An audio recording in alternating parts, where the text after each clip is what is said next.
Avant de vous faire découvrir les fonctionnalités de ColorMonkey, je voudrais être sûr que vous comprenez les principes de base des couleurs.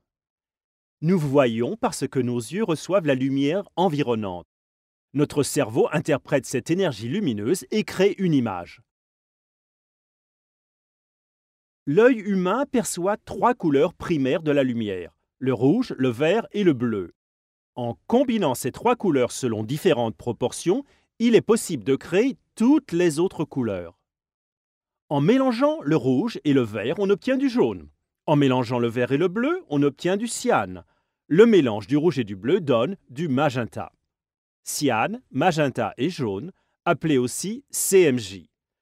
Vous reconnaissez sans doute ce terme. Ce sont les couleurs complémentaires, celles qui sont utilisées dans la plupart des impressions sur papier.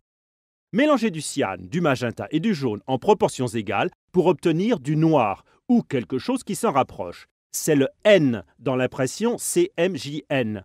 Au lieu d'utiliser trois encres différentes pour produire du noir, les imprimantes modernes utilisent le noir seul.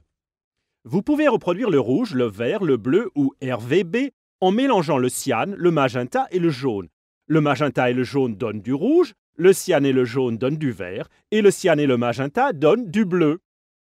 La meilleure façon de se souvenir de ces combinaisons est de les arranger en deux colonnes. CMJ et RVB. Les opposés sont face à face. Le rouge est à l'opposé du cyan, le vert est à l'opposé du magenta et le bleu est à l'opposé du jaune. Pour trouver les combinaisons, il suffit d'éliminer l'opposé. Par exemple, pour trouver les deux couleurs qui donnent le vert, éliminez l'opposé du vert qui est le magenta. Il ne reste plus que le cyan et le jaune. Le cyan et le jaune donnent le vert. Une autre chose à ne pas oublier. Toute couleur est fortement influencée par les couleurs qui l'entourent. Enfin, pas exactement. En réalité, c'est notre perception qui est fortement influencée par les couleurs autour de ce que nous regardons.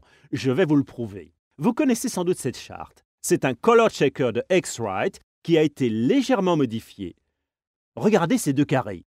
Celui-là est d'un vert forêt plutôt foncé, tandis que l'autre est d'un vert plus éclatant, presque fluorescent.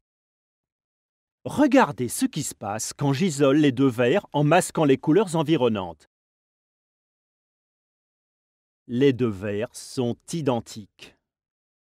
Ce sont les couleurs et teintes environnantes qui font croire à notre cerveau qu'ils sont différents. Regardez cette couleur. Comment la décririez-vous?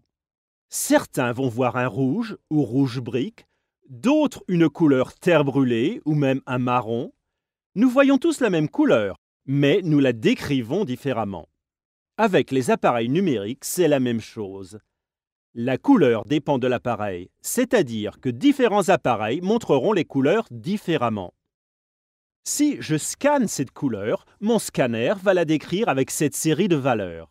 Pour que mon écran me montre la même couleur, il aura sans doute besoin de ces valeurs. Et quand j'envoie la couleur à l'imprimante, je dois lui donner ces valeurs pour reproduire fidèlement la couleur. C'est précisément en jouant avec des chiffres pour rendre des couleurs exactes que le ColorMonkey vous simplifie la vie.